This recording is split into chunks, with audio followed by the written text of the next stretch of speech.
Hello and welcome to the Lewis Carroll Society of North America's very special presentation, Lewis Carroll's Girls, Growing Up Female in Victorian England. Now I'm going to bring out our presenter, Karen Bourrier, and my co-host, Diane Waggoner, in just a moment. But first, I just wanted to make sure you were paying attention to our pre-show slideshow. We've got some great upcoming events.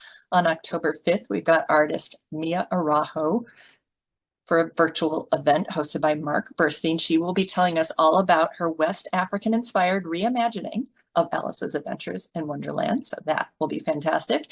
And then our in-person conference this fall in Boston, our 50th anniversary Jubilee.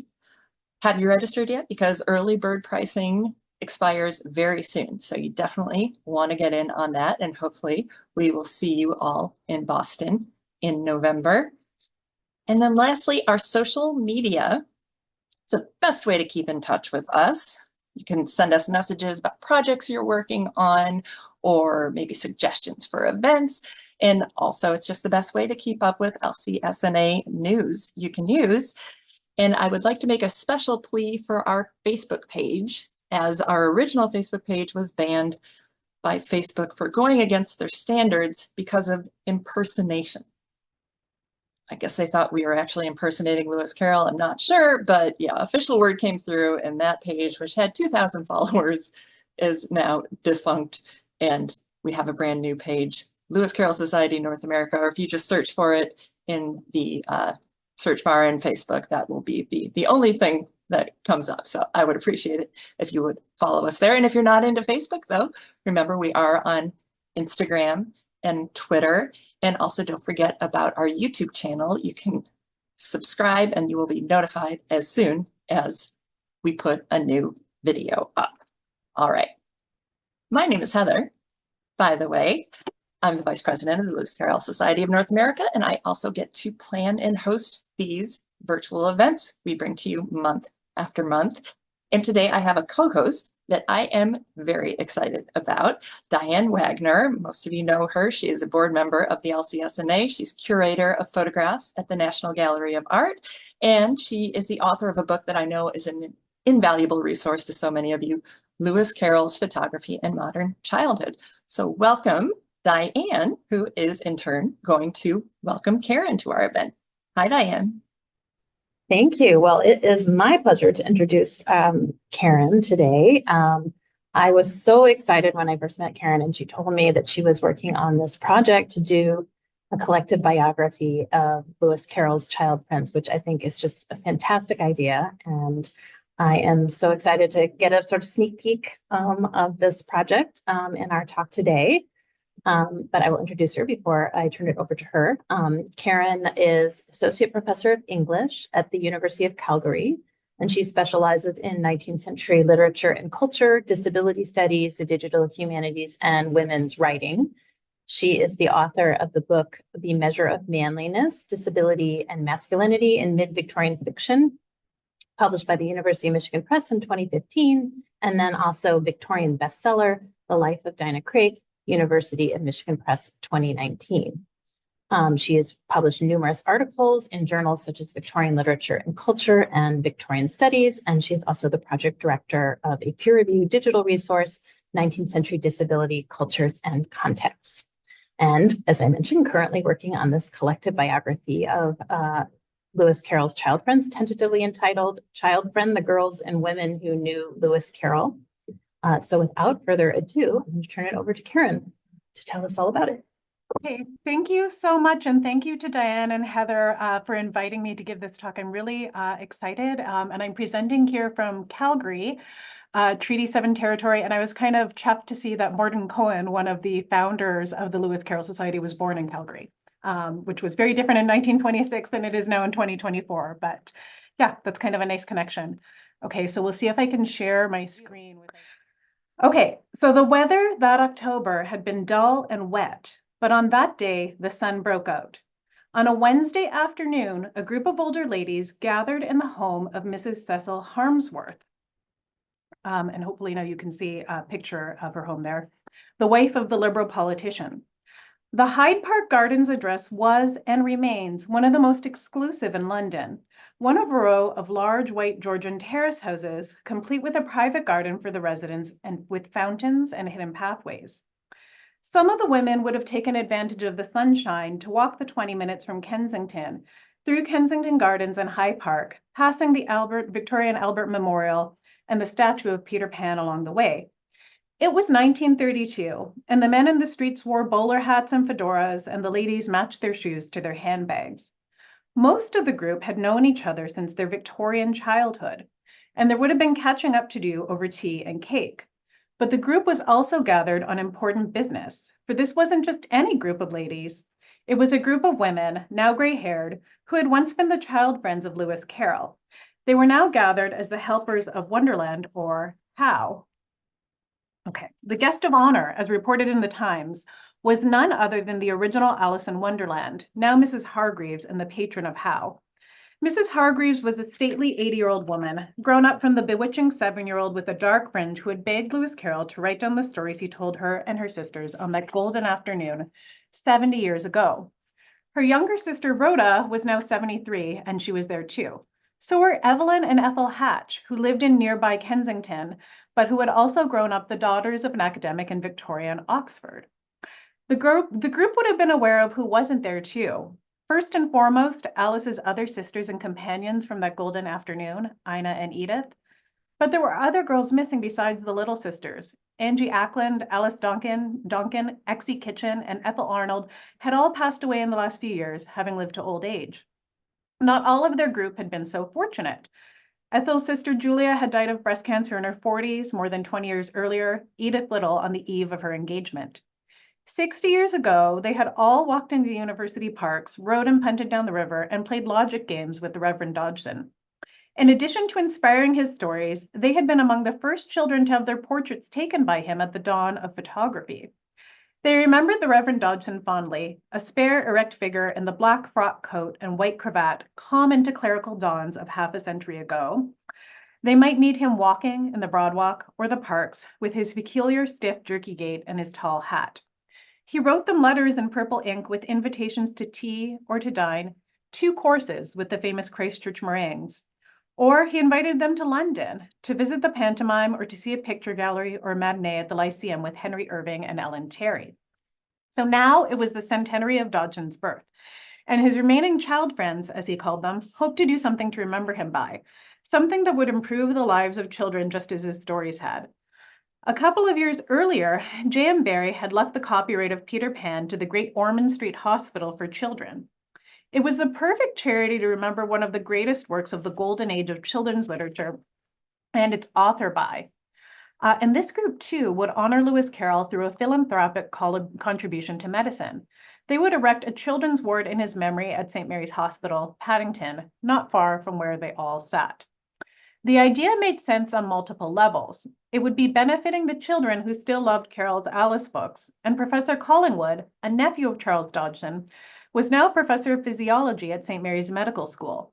Most of the people sitting in the room had been children when Alice's Adventures in Wonderland was first published in 1865, and their idea was to interest children in joining the Wonderland League. Their initial goal was to raise £10,000 for the establishment of the Memorial Ward. By the end of the year, they had the support of J.M. Barrie, A.A. Milne, and the Prime Minister, Stanley Baldwin. Over 8,000 children had subscribed to the Wonderland League. So just to step back, in the popular imagination, Alice Little is Lewis Carroll's dream child, his most important muse, and his sole inspiration for Alice's Adventures in Wonderland. But as the formation of the Helpers of Wonderland League suggests, Mrs. Hargreave was one of many children that Dodgson befriended.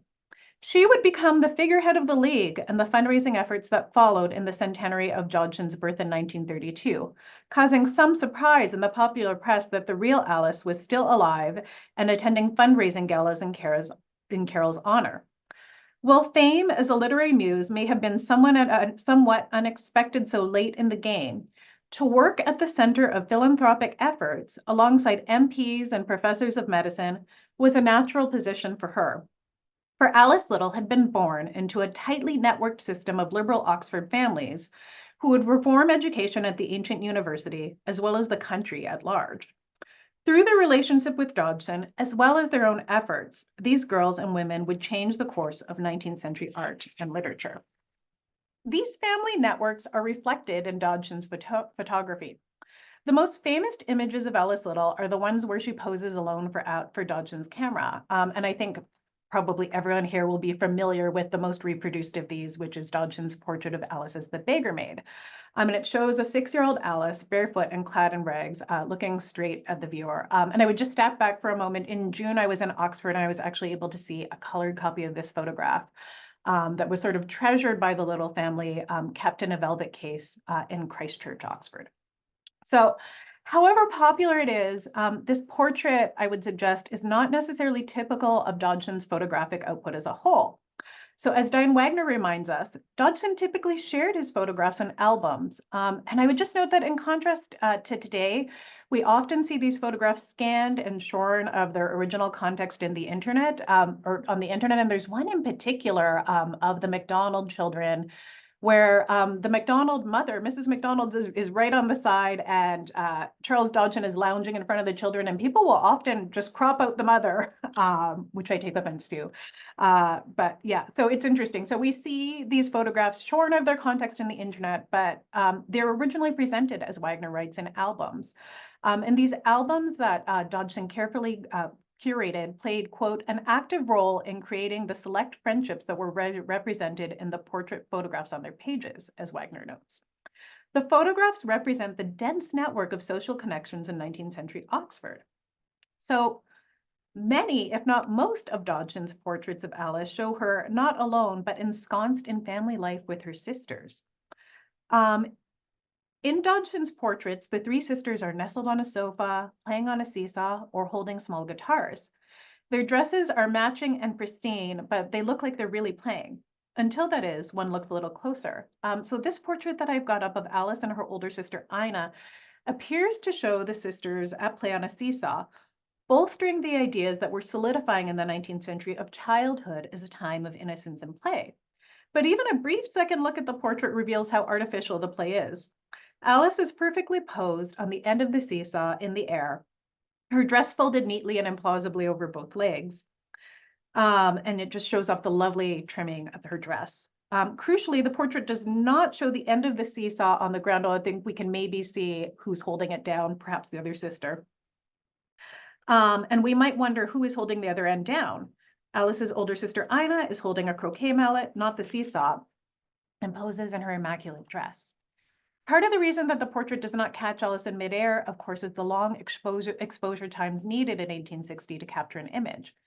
However, the portrait also captures the way that the supposed naturalness of childhood play was laboriously and iteratively constructed in 19th century art and literature. In her reading of Charles Dodgson's portraits of children in fancy dress, Waggoner argues that Dodgson, quote, conjured thorny forces at work within the dominant Victorian view that essentialized childhood as characterized by inherent authenticity.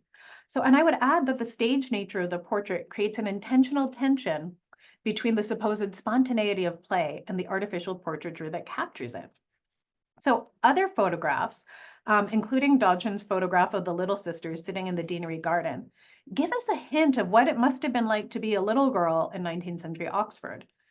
So this portrait up here now appears in the same album as Seesaw and seems to have been taken around the same time, 2 years before the Golden Afternoon when Dodgson told the story of Alice in Wonderland. The portrait deliberately juxtaposes the littleness of the little sisters. They look just tiny there against the grandeur of the institution. Dodgson's portrait then captures one of the first moments that girls and women infiltrated Oxford. In the picture, the three eldest little girls, Ina, Alice, and Edith, sit in front of the Christchurch Deanery. So I'm sure everyone in this group knows that their father was the Dean of Christchurch and later the Vice Chancellor of Oxford. The portrait literalizes the contrast between girlhood, which is supposedly natural and diminutive, and the large, formal institution of Oxford. The Deanery fills almost the entire frame of the photograph, emphasizing the small scale of the three young sisters who sit on the front of the lawn. And I was actually able to see, this is my photograph, it's not anywhere near as good as Dodgson's, but here it is. So I was able to see the Deanery Garden, which is private. This past June, I had to email for permission. And I can say it's quite a large private space within Christchurch. And you can't see it from the portrait that Dodgson took, but the girls are facing the chestnut tree that the Cheshire Cat was supposed to have appeared in. So that was nice to see. So going back to Dodgson's photo, ivy covers half of the building, an encroachment of the natural world on the formal deanery. The girls are, as always, in elaborate matching dresses that emphasize their social status. They don't seem to have had many hand-me-downs, and their sororal bond. They're also holding croquet mallets with croquet balls at their feet. They occupy a liminal space between inside and outside, dressed formally with the deanery door open but in the garden, where Dodgson took many of his photographs with the children and where their play took place in the warmer months, when the long days of light allowed for not only photography, but croquet. So the fact that these girls grew up in Oxford at all reflected a sea change in Victorian society. Oxford University came to be as a separate monastic and male medieval colleges amalgamated to form the university. So there were just a lot of separate colleges that were coming together to form a larger institution. And the 19th century marked a major transition point in this institution. So at the beginning of this century, all college fellows like Dodgson were clergymen in holy orders who were required to remain celibate to retain their friendships. So for most, a fellowship was a stepping stone to a career in the Anglican Church. Dodgson seems to have been happy where he was. By the end of the century, though, Oxford was well on its way to becoming a secular institution devoted to university teaching and research.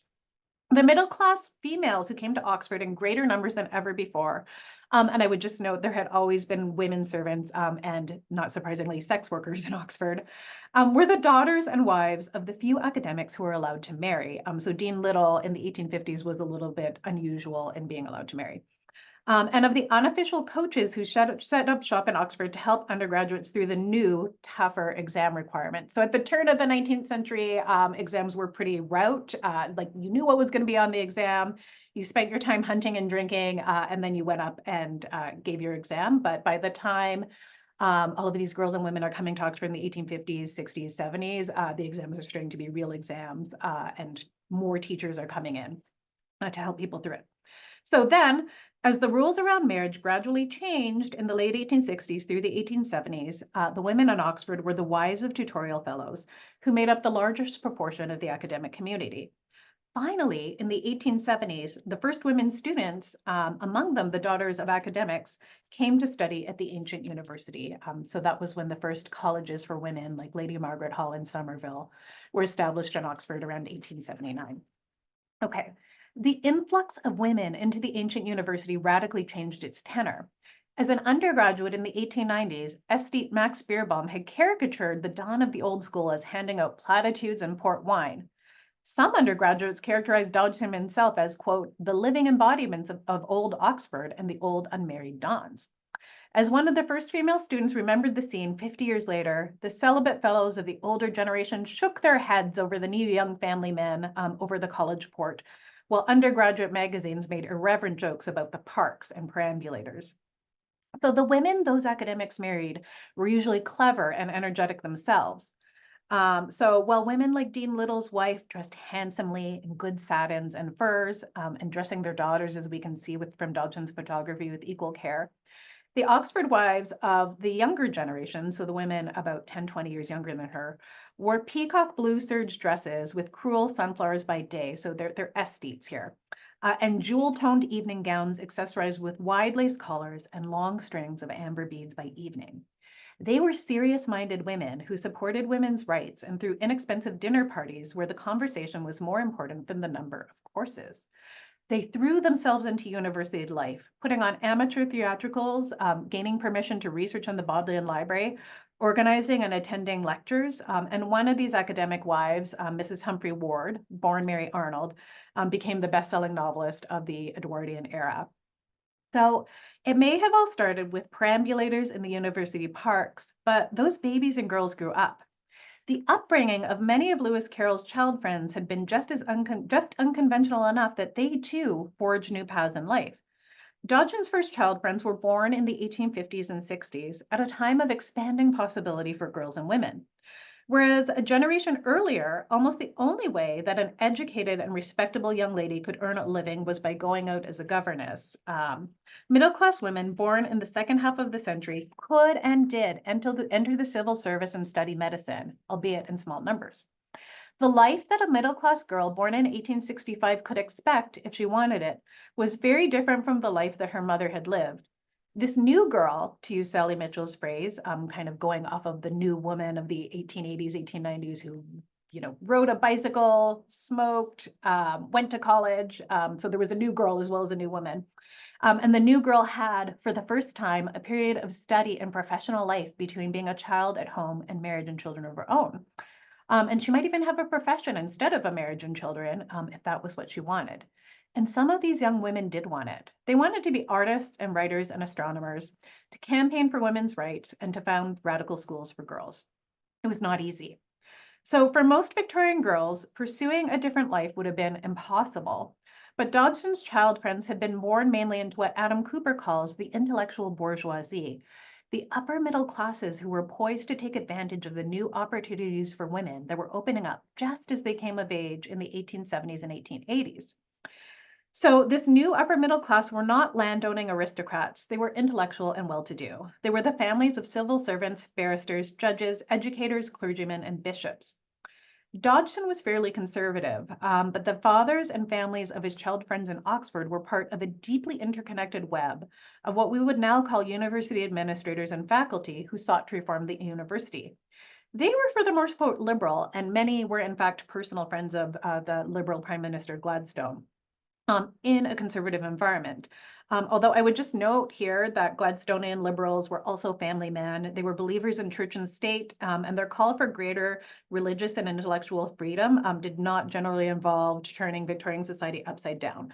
So in other words, these were men who advocated for those outside the Anglican Church. Until the mid-century in Oxford, you had to be Anglican to attend, basically, and agree to the 39 Articles.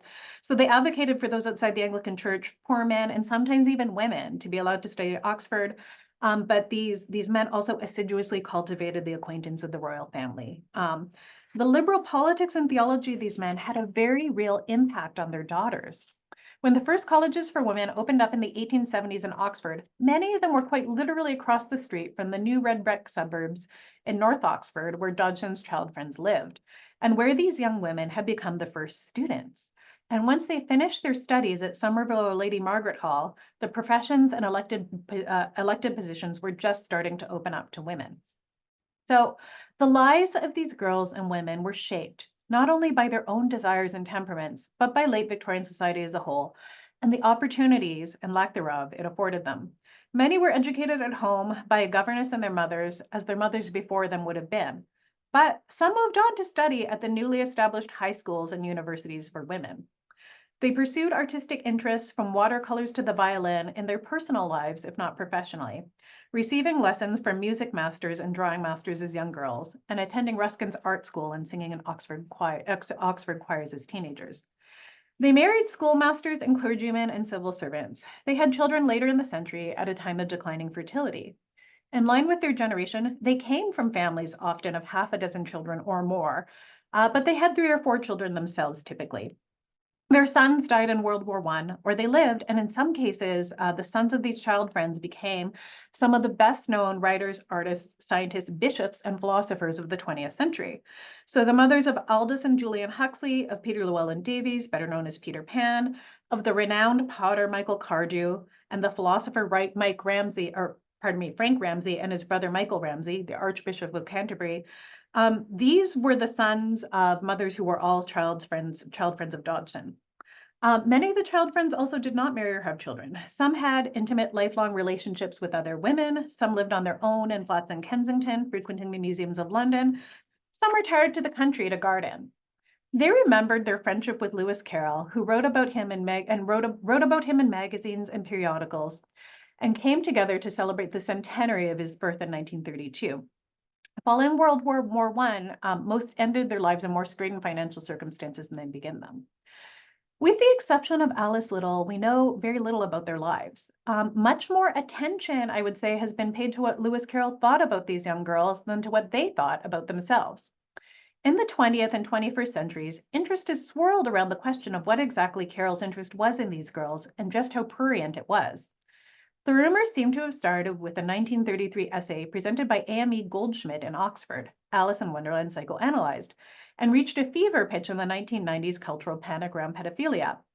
While there is no extant evidence of abuse, much has been made about what Carroll may have thought about the girls he befriended. As I'm sure many of you know, the hypotheses have run the gamut, that he wanted to marry Alice Little, that it was actually Ina Little he was interested in, that it was Ina Little who was interested in him, that he was queer, that he was asexual, that his friendships with girls were mainly sentimental, or that the emphasis on his interest in young girls was actually a posthumous cover-up by family members eager to hide his affair with an adult woman. As Jenny Wolf notes, at this point, it is unlikely that we will ever have conclusive evidence on the topic. Yet, we can pay more attention to what the girls themselves said. Some of them lived long enough to address the rumors about Dodgson that he was a recluse who befriended only little girls and was too shy to talk to adults. They have such wrong ideas about him, commented Ethel Hatch in 1966. Annie Chair, Dodgson's last child friend and the dedicatee of Sylvie and Bruno, concluded, wrote to a newspaper to correct a reviewer's suggestion about her friend. There was, quote, no mawkish pathos about our friendship, she insisted, characterizing their relationship as like that of a granddaughter with a beloved grandfather. In the 1970s, the daughter of another child friend who wrote Carroll's biographer, and this is the daughter of one of the Henderson girls, who are one of the few girls that Dodgson's photographed nude, quote, I well remember how furious my mother was at the suggestion in some book about Mr. Dodgson that there was anything unhealthy in his interest in small girls. So shifting our attention to what the girls themselves said and thought also allows us to shift our understanding of the role of children, not just as inspiration to famous authors and artists, but as active collaborators in the production of art and literature. We have been apt to consider the children who were the first audiences of the stories of the golden age of children's literature, from Peter Llewellyn Davies to Christopher Robin to Alice Little, as nothing more than muses to the men who wrote down their stories. I would argue that we need a more nuanced understanding of these children and their relationships with well-known authors. Scholarship on children's literature is starting to recognize the agency of both fictional and real-life children, who are not blank slates in John Locke's sense, but rather fully acculturated subjects who participated in and understood the literature and culture of their times. Alice was not the passive inspiration for Alice's adventures in Wonderland, but an agent in her own right. She and her sisters actively begged Dodgson to tell them the story, which was in many ways an inside joke featuring their cat Dinah, their slow-witted friend Mabel, and their drawling master John Ruskin. They pestered him to write it down. It is no exaggeration to say that Alice and her sisters were collaborators in writing the story of Wonderland. So I want to step back here for a moment and talk a little bit about how I first came to this project. So I first became aware of Dodgson's many child friends as I was reading the diary of a popular Victorian novelist, Dinah Craik, and this was in the Ransom Center in Texas 15 years ago now. So Craik, best known as the author of The Tale of a Self-Made Man, John Halifax Gentleman, is not much read today, in part because her novels are so Victorian in their morality. It was an incredibly hot June day, and I sat in the library day after day reading letters and diaries, and basically I was finding out that her personal life was just as upstanding as her novels. So I was surprised when I found an entry for April 23rd, 1874, recording a visit to Dodgson's Tom Quad rooftop studio, where he took a photograph of her 6-year-old daughter, Dorothy, and 14-year-old family friend, Mona Patton. Dinah Craik recorded, out at 10:30 a.m. to Mr. Dodgson, who photographed the 2 children and me.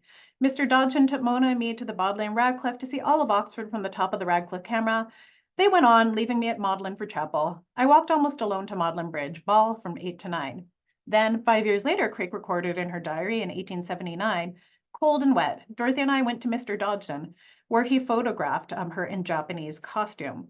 So I am sorry to report to this group that I tried and failed to find the photographs that Dodgson had taken of Dorothy Craik, her mother, and Mona Patton. The family does not seem to have the portraits, so they've just been lost to the sands of time as far as I can tell. But I took away something as I found out what happened to Dorothy and Mona. So Mona Patton was the daughter of pre-Raphaelite artist Noel Patton, who was known for his paintings and drawings of fairies, including Charles Kingsley's The Water Babies. And I have one, Mona is supposed to have posed for this portrait in the Water Babies here. So along with her siblings, she appeared in the Fairy Raid over here. She appeared in the Fairy Raid as one of a multitude of naked fairies frolicking in a forest setting out of A Midsummer Night's Dream. In the picture, Mona tosses her curly head back from the fairy circle on a halo of light. So I think she's the little toddler with the golden curls there. It seems to capture something of her high spirits and independent thinking, even as a child. Dodgson was so taken with Noel Patton's fairy paintings, including that of The Quarrel of Titania and Oberon, in which he counted 165 fairies, that Patton was his first choice to illustrate Alice's Adventures in Wonderland. At first, Mona Patton, an eldest daughter, did what was expected of her, and she married a clergyman that she met at one of those Oxford balls where she was chaperoned by Dinah Craig and had 2 children. She also became a children's author, writing a book of fairy tales, which was unusual on the whole, but not that unusual for someone who'd grown up among artists and writers. Then, suddenly, she stopped doing what was expected of her, separated from her husband, and became a theosophist, an occult late 19th century religion with a focus on karma and reincarnation that many feminists, including Annie Besant, were theosophists. So younger family members remembered being scandalized my Aunt Mona drinking lager with lunch and smoking. So she had just stopped doing what was expected of her. Dorothy Craig, who and that was another one of Mona at around the time that Carroll photographed her. And I have one of Dorothy Craig here. So here she is as an infant with her mother behind her. And then here she is as a teenager. So Dorothy Craig led a fascinating life too. She had married in her 3rd trimester of pregnancy, likely precipitating her respectable mother's death of heart failure when she found out. And then in her 40s, I'm sure her mother was turning in her grave when Dorothy divorced her husband and ran off with a younger man, whom the press called her schoolboy lover.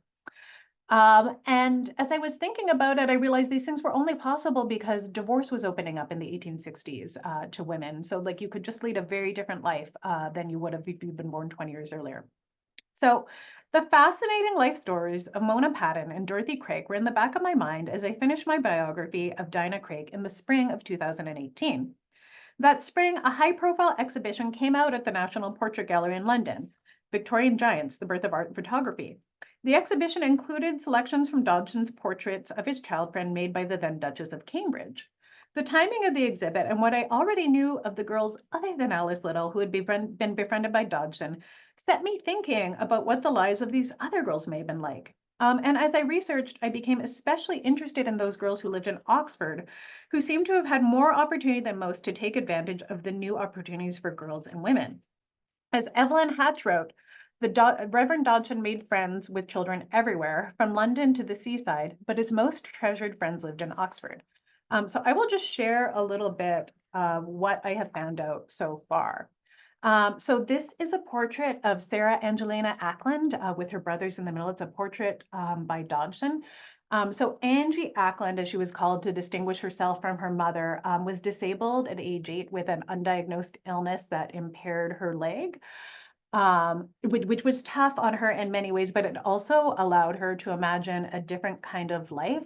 So she was excused from what her mother called the usual round of young ladyism and going to balls. And instead, she developed a career as an artist. So she was close to Ruskin. And her mother died when she was young, but she ended up taking care of her father, who lived, Dr. Ackland, who lived into his 90s, I think. And then when he died, she switched to working on photography. So she'd used used is maybe the wrong word. She had started her career in photography in her 40s, like Julia Margaret Cameron. And took portraits of many of the men around Oxford, including her father and including Gladstone and Ruskin, that sort of launched her. So she was very interesting in using her position as a daughter in Oxford to take these horn portraits. And then she became one of the first people in England to experiment with color photography and had a lot of success around that at the turn of the century. Okay, and this next one is the Hatch sisters.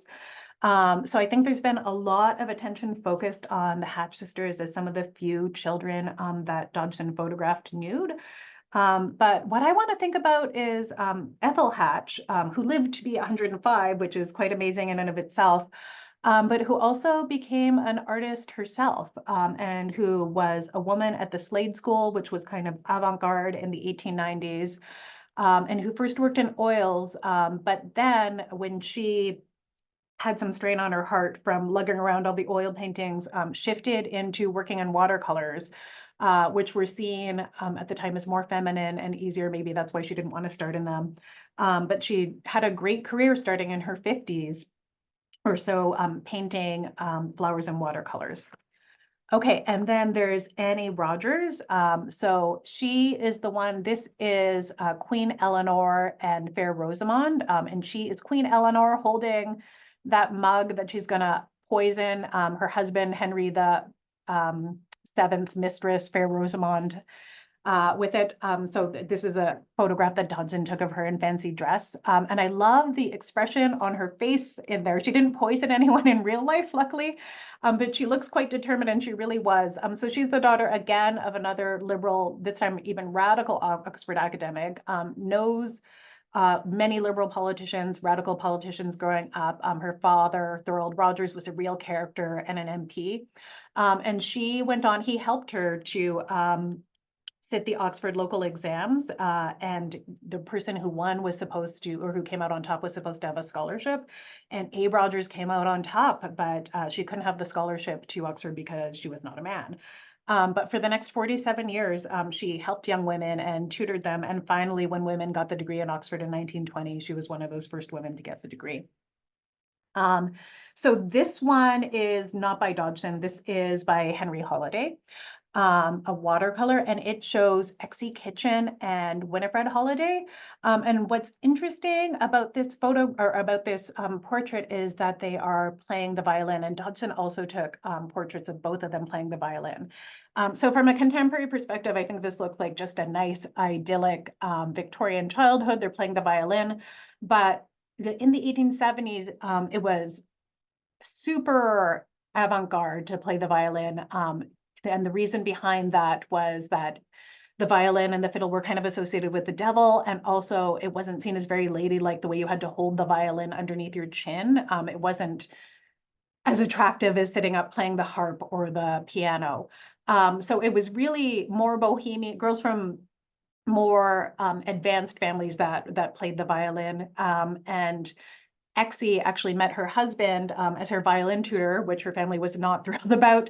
And Winifred Holiday, who is the younger girl on the shorter side, went on to conduct an all-ladies orchestra at a time when women were not allowed to be in the orchestra with men. And she became a suffragist and worked for women's rights. And I found that actually many of the girls and women became suffragists. They were born at the right time for that.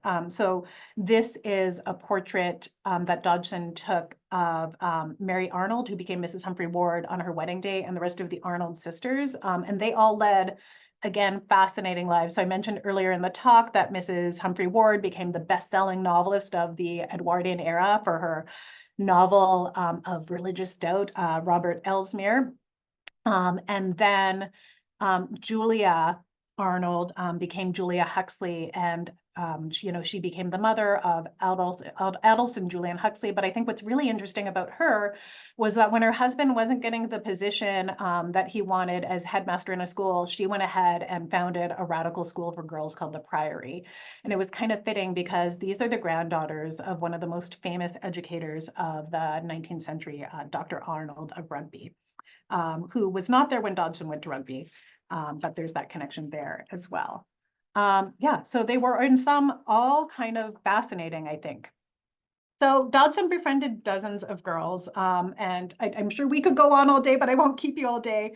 So in making my selections for this biography, I've tried to balance those who were particularly close child friends with a selection that shows the range of the lives that the girls went on to lead, as well as to show the overlapping patterns in the lives of the girls who grew up for the most part as part of the new intellectual bourgeoisie. Extant materials have also been a consideration. So not only were the girls with academic fathers in Oxford often closer to Dodgson just through propinquity because they live near Dodgson, but their families are also more likely to have had their records preserved than the families of the small town solicitors and clergymen that Dodgson befriended in railway carriages or at the seaside. So Biography, and in particular collective biography, has its origins in exemplary or great lives meant to inspire readers. The lives of girls and women in particular have been fodder for collective biography since the 19th century, when titles like The Lives of the Queens of England and Women Novelists of Queen Victoria's Reign were popular. Collective biography risks implying that women's lives are only worth telling en masse and not individually at greater length. The genre does, however, solve a practical problem in women's history. Historical evidence of women's lives is often scant, and not enough may survive to tell the story of a chapter, but not a book. Collective biography, I would argue, can also reveal the patterns that govern the lives of a group of people born at a certain place in a certain time. In this project, I use the genre of collective biography as a way of exploring the possibilities and limitations of the lives of a specific set of girls and women at the end of the 19th century and the beginning of the 20th. The lives are not always inspirational. In the face of unrelenting sexism, most women, even those from privileged backgrounds, did not go on to exceptional careers in the arts, sciences, or social sciences. Nor did family life always offer the fulfillment they must have hoped for, but they all tried and did, in some cases, did something extraordinary. So in this project, I try to read men's archives to uncover women's lives and to find out what it meant to grow up female in Wonderland. Thank you, and I hope I came in at about 30 minutes there. Great. Well, thank you so much, Karen. That was really wonderfully rich talk. You just so vividly painted the picture of Oxford life and the changes that took place during Dodson's lifetime. And it was so wonderful to hear about the expanded opportunities for the girls and young women that Dodson befriended. And I am going to repeat that I am so excited for your upcoming book. I always found those very short biographies down at the bottom and the footnotes in the collected letters of Lewis Carroll or in the diaries of Lewis Carroll. They were always so tantalizing. And, you know, I've obviously spent a lot of time looking at the photographs of them as girls. And, you know, I always wonder, well, and a lot of it's what happened to them. And of course, you know, we do know about Alice. I think, because of course there've been 2 biographies written about her, but you know, it was always such a big question mark about the others. And you know, what are were there any sort of threads connecting the particular girls that, you know, Dodson befriended? Obviously there are realistic reasons why, you know, of course many of them were the Oxford families, as you mentioned, you know, but did you find that there is any sort of connecting thread in the sense, I mean, I think that Dodson was, you know, he was not indiscriminate. He was very particular about the young girls that he wanted to spend time with, the ones that he wanted to photograph. And, you know, sometimes you could see that sometimes it didn't work out so well. He didn't get such an interesting photograph. And maybe those were not the ones that he really pursued for a friendship. So what are your thoughts on that? I think there are a lot of connecting threads between so I can talk like just literally about connecting threads in terms of them knowing each other. You know, many of them, as I'm sure many people in this group know, did know each other, right? And that's a lot of that is down to propinquity. So they lived near each other in North Oxford, in those red brick suburbs that were just being built at that time, in the second half of the 19th century. So the Hatch sisters lived at a couple addresses down the street from the Arnold sisters, and they all went, and even though the Arnold sisters were a little older than the Hatch sisters, you know, they all went to the Oxford High School together, which was newly established. And, you know, and they spent time, there have been nice references to, so I've read the Hatch sisters' diaries that are in the Oxfordshire History Center, you know, and it's like very clear that they were kind of lockstep together. And I am like Evelyn, I think, was like very good friends with Dorothy Kitchen. They would go skating together. There was a whole milieu of balls in the Christmas season that all the children would go to together, starting when they were age 7, but before they came out. Yeah, so these were close friends with many overlapping connections. But then I think also what emerges when you look at these lives collectively is kind of the patterns that govern their lives, like some good and some sad, not so good, you know. So I think one of my favorite biographers is Claire Tomalin, and in her memoir she writes about how she thought she was making choices in her life, but it turned out she was like a salmon swimming upstream. like kind of going along line with the choices of their generation. And I think a connection you really see is the generation too, right? So like, I think it's not an accident that when you start looking into these girls, it seems like every single one went on to write a book or become an artist. There are a lot of artists, especially maybe because of Ruskin and Dodgson being in Oxford at the time, as well as the what was expected of young women in terms of accomplishments in the 19th century. But yeah, you know, so they start off in that way, but then like World War I hits and their sons die in World War I. So Exie Kitchen's sons die in World War I, and Alice Little's obviously, and like they're connected in those kind of ways too, in the patterns of their lives. Yeah, yeah. And I wonder if you could talk a little bit more about, you know, some of the research adventures you've been on. I mean, you know, Sure. obviously a lot of this information about their lives is not just, you know, sitting out there if you Google it. No. Must have been traveling around, and I'd love to hear more about some of the archives you've been to, some of the descendants you've been in touch with, and so on. And what are the kind of primary documents that you've used? I know you've already mentioned diaries. Yeah. Yeah, so that has been an interesting experience as well, because the archives for these women are held. So like, of course, I started this project thinking that we're like, well, this is really good. Like so much work has been done already to catalog everything that Dodgson did. I'm gonna have a good start because I at least have his diaries and letters to start with. But the diaries and letters of the girls and their fathers are not necessarily as well known. And for the most part, where I've been to is around the Oxford colleges. And that's like just kind of an experience in and of itself as well, to see how different they are. So I've been to the women's colleges. So I was at St. Anne's College a couple of years ago, and the archivist was super lovely, but kind of handed me over Annie Rogers' archive, and none of it is cataloged. Like it was literally stuffed in an envelope, and you just see like, oh my God. And she was very apologetic, and it's not her fault. But they just don't have the resources at the Women's College to catalog and take in that collection properly. And I was very grateful that they allowed me to look at it. And I'm sitting in St. Anne's, and you know, with undergraduates who are studying at the same time, kind of thing. So that's, you know, that's one experience. Or I recently went to Lady Margaret Hall in June, and the archivist came in to see some of the yearbooks for some of the women who Dodgson knew later in the 1880s and 1890s. Who became tutors themselves. And the archivist came in late in his biking gear. And he was again super nice and super generous. And he sat me down and he said, "Do you want a cup of tea?" He brought me to his office. I'm literally sitting in his office. He's sitting next to me with books and piles of paper everywhere. And there's no separate room, kind of, you know, like there, which is again, fair enough. And then the next day, or actually was later the same day, I went to Christchurch, so I actually studied at Oxford as an MA student, but you don't really get in on these scenes unless, like, you can be at Oxford for 20 years and not be invited into the different colleges unless you know someone or unless you have a reason. And I had, to be honest, put off going to Christchurch because I was so intimidated by the thought of going to Christchurch, but they were super nice and really lovely.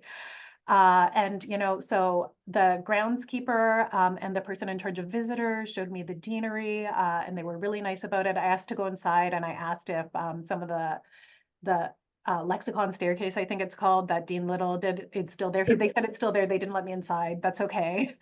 And then, you know, I went to their library, and it's this beautiful, grand library. Like it looks like it's like from Beauty and the Beast or something, right? With like the ladders. And the high ceilings and everything is centuries old. And there's kind of, I'm at a big wide table, and one of the archivists is my minder as I'm looking at Alice Little's diaries. And it's, yeah, I think it was just interesting to see the distinction between the different archives, but everyone was very lovely and welcoming. So that's been great. Yeah, I'm sure it has taken you to some very, very interesting places. And obviously, like when you're in the library at Christchurch, you know, you have to think about how Dodgson being there, about the Littles being there, and Yeah. so it's really kind of magical when you get access to that. Mm-hmm. So maybe tell us a little bit about whose life maybe surprised you the most, or who's been the hardest to get any information on, or even think, you know, sort of the sort of different paths that some of the women went on, even ones from the same family. Mhm. Sure that they're Um, different trajectories. yeah, they did have really different trajectories. Yeah, some of them, I would say I was stumped on Ethel Hatch until the Richards kindly shared her her memoir with me, right? So I think what's really interesting in piecing together lives is like you think you're gonna get a diary and you're gonna like really understand the person, but often people's diaries are just kind of date books. So I had seen Ethel and Evelyn Hatch's diaries, which have some information and place them in place and time, like next to the kitchens and that sort of thing, but like aren't really gonna tell how much they feel. Right. So being able to read Ethel Hatch's memoir and see a little bit more how she felt and what that setting was has been amazing and has really let me kind of a little more into her head. Um, what else? Exie Kitchen was a sad one. I was surprised. So she has escaped me a little bit. So her diaries were apparently available until like 2005, and now they've disappeared, which is really, really sad. I've been in touch with descendants, and you know, like just stuff happens. Again, and the diaries are gone. And like I've been sad to learn. And then at the VNA, I tried to look at her son's manuscript information about her, but the VNA was moving things. So I haven't had success there so far there. But just to see her versus Winifred Holiday, they're not in the same family, but they just do such very different things with the violin. Yeah, and she ended up marrying her violin teacher, but had like not the happiest marriage. They were in strained financial circumstances. So yeah, whereas Winifred Holiday, you know, becomes a suffragist and plays the violin professionally. So yeah, they've all been there are a few different paths open and they've all been very different. And it's been a little difficult at times to ferret out the information. Okay, well, we do have a number of questions here in the Q&A, so I don't want to monopolize you. So maybe we can turn to some of those. There's so many good ones. I think maybe I'm going to kind of combine a few into one question. Well, first of all, is there a definitive, what's considered to be a definitive biography of Alice Little? Does that exist? Or, I mean, Diane, you mentioned there's a few that exist, but like, has the book been written or I mean, not so much? the two books written in the early 1980s, the Anne Clark biography and the Colin Gordon one. And I think I remember Colin Gordon had more access to the Little family archive at the time of writing it than Anne Clark did. But, you know, I'm sure that they, you know, she is ripe for reassessment by a more contemporary scholar. And perhaps there's more material to turn over. But of course, you know, and we know that the Little Family Archive has now been dispersed, you know, back in the, with the Sotheby's sale in the early 2000s.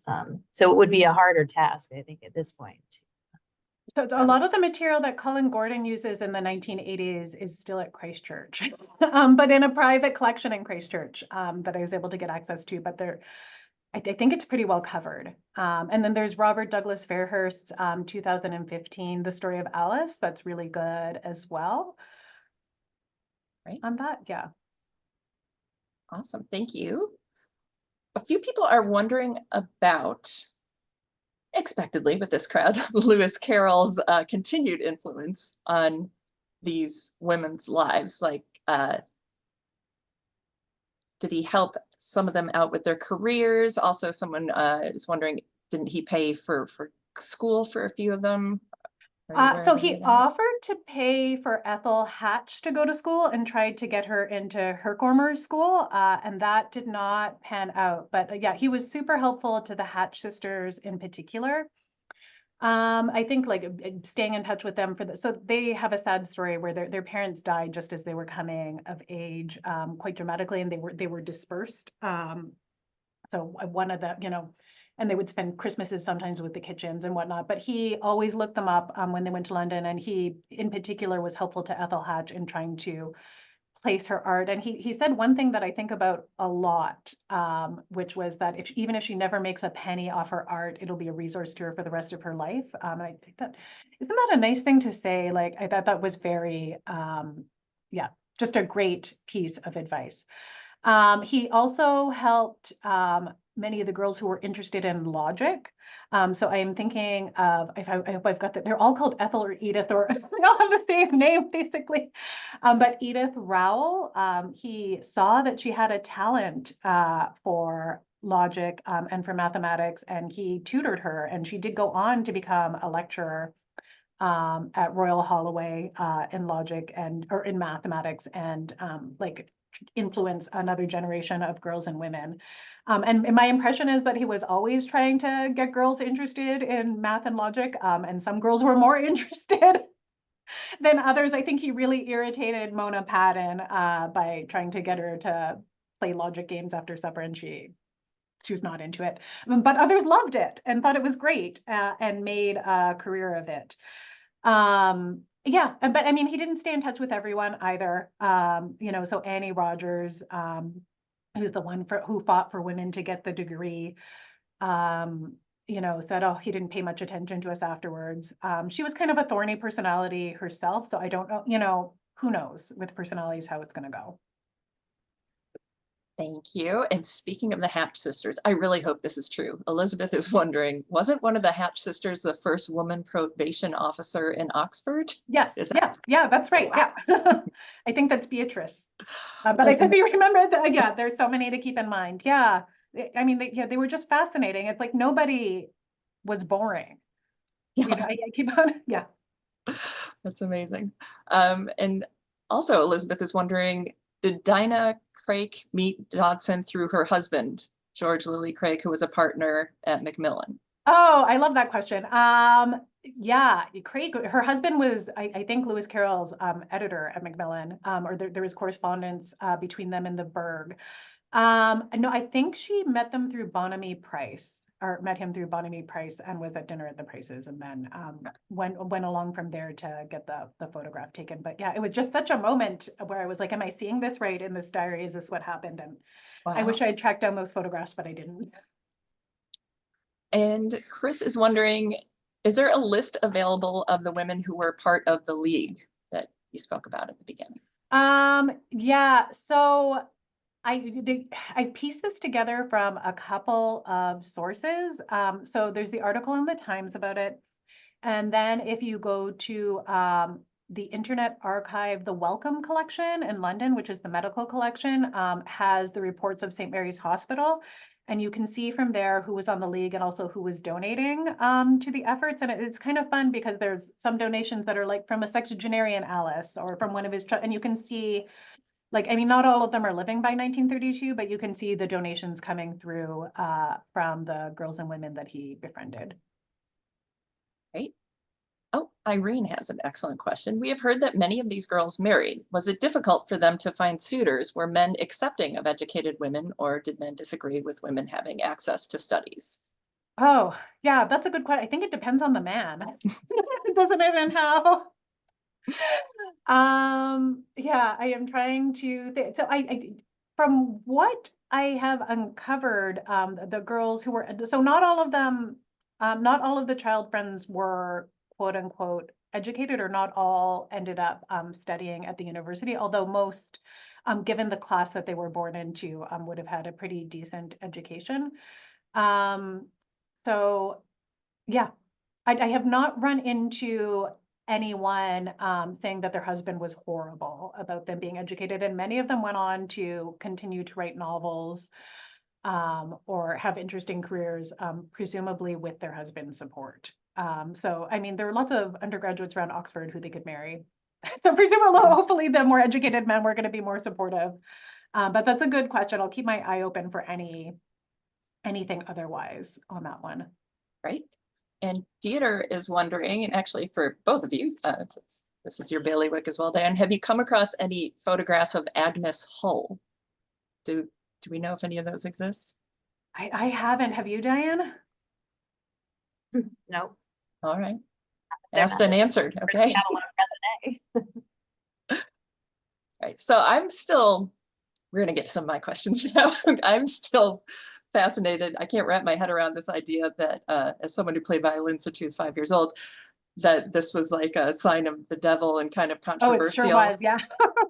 Was that uniquely Victorian? Like, did it come back around at some? I'm just thinking of like, and I know it's a different country, but you know, in Italy, there was the orphanages that like Vivaldi taught at that had all girl orchestras, and that was back in the 1700s. So was it just kind of a cycle kind of thing, I wonder, of people's feelings about the violin? Oh, that's interesting. I can only tell you from like the beginning of the 19th century onwards, although I'm blanking on the citations for the books, but there have been good books written on this and written on women in music.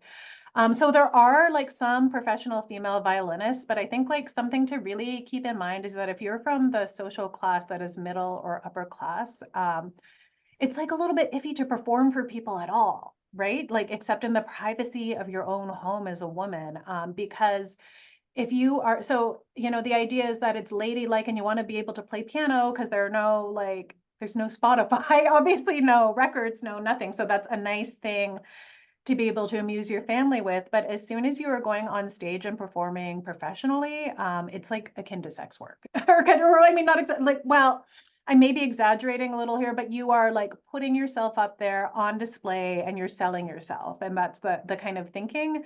So you're no longer, so like a woman from a certain social class would not want to be seen doing that, right? Like basic, yes. My Well, gosh, what would they think of the cello? Sorry, go ahead, Diane. It sounds very similar to going on the stage as well. You know? Exactly. It's the same thing as going on the stage. Yeah. No, and it's interesting how Dodgson really supported some of the child friends as well. And he saw that as a possibility for them to, you know, earn a living, earn an income, you know, if they were in a position where they needed to do that.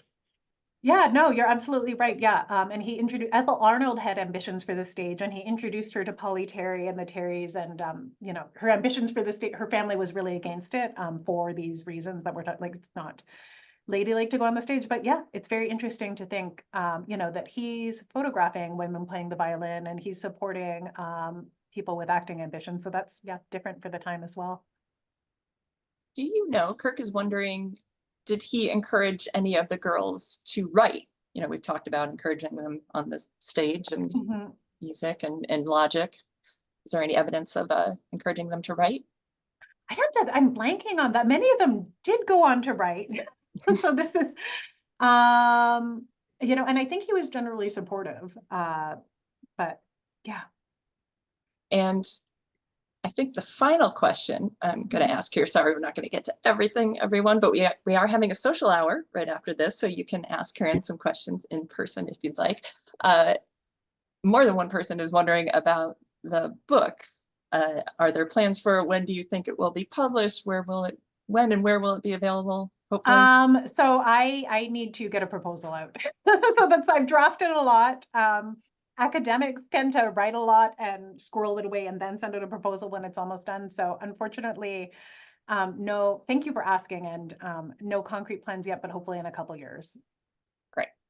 All right. And everyone, I'm going to put a few links in the chat right now. The first one is our new Facebook page that I am hoping you will all go and like and follow. And the next one is the email that contains the link to our social hour, which we will adjourn to momentarily. Karen, thank you so much. Like so much of your presentation is just going to live rent-free in my head, reading men's archives to learn about women's lives. Like how much of research in the course of history has been just that, right? Just so frustrating.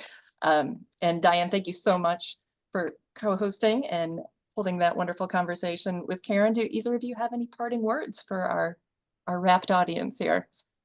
Just thank you so much for having me. This was really fun, and I see lots of interesting things in the chat. I'm jealous of the people who got to see the lexicon staircase, which I did not, but yeah, thank you. That was wonderful.